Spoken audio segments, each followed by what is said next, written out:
Hello, Serge here from the Backyard Driving Range. Okay, today I want to talk about the transition and how the wide knees outward pressure still plays an important part in the transition and the initial start of it in swinging down to impact.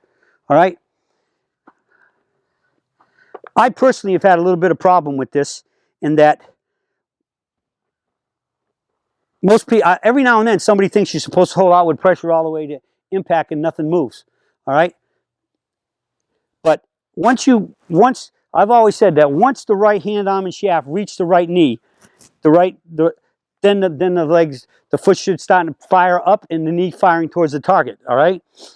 All it takes is one fraction of a second, a little too early, and you can definitely be in and on top of the ball and come up. And that is one of the good causes of hosel rockets out to the right if you're a right-hander, or to the left if you're a left-hander.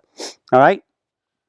And so when I get into my setup, it's both knees you want to get a little bit wide.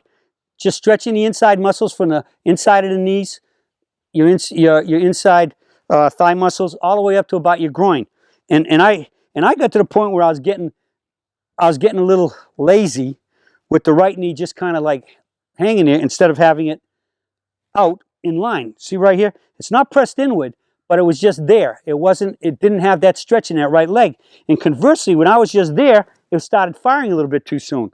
And the bad thing, like I said, if it fires too much and your head moves forward too much, you can put the hosel on it for the hosel rocket, or you can start doing what? You're getting slightly ahead of it, and next thing you know, you're hitting a lot of thin shots. You could even get so far ahead because the knee fires too fast, and you get too far ahead, you could even chunk it, and everything in between. So we're talking, this is about the ultimate of this timing, everything happening with the timing.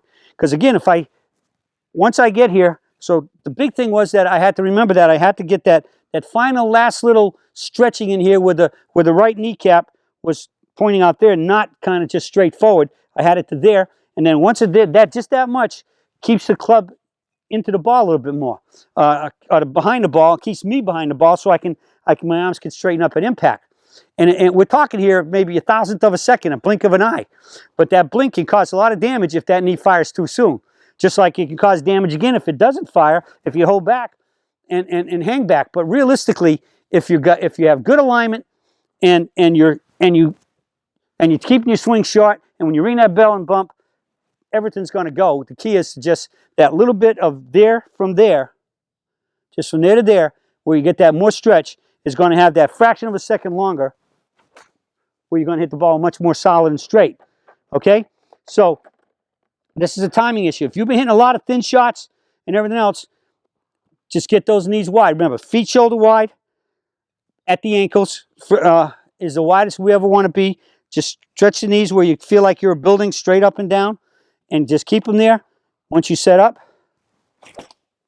boom, you can hit it. Hold the knee. It's just the wide knees outward pressure is the key to the limited turn, the three-quarter swing, the limited turn. You're going to hit it more solid and straight, more consistently, and that's how you play better golf and shoot those lower scores. All right, so make sure you really have the outward pressure in both knees, and until that right hand and arm and club reach here, then you fire. Then your whole right side fires, chasing the club, your hands and club up to the tee finish, where then you recoil and relax. All right, well, that's it for the search for today, and I'll be speaking with you all again soon.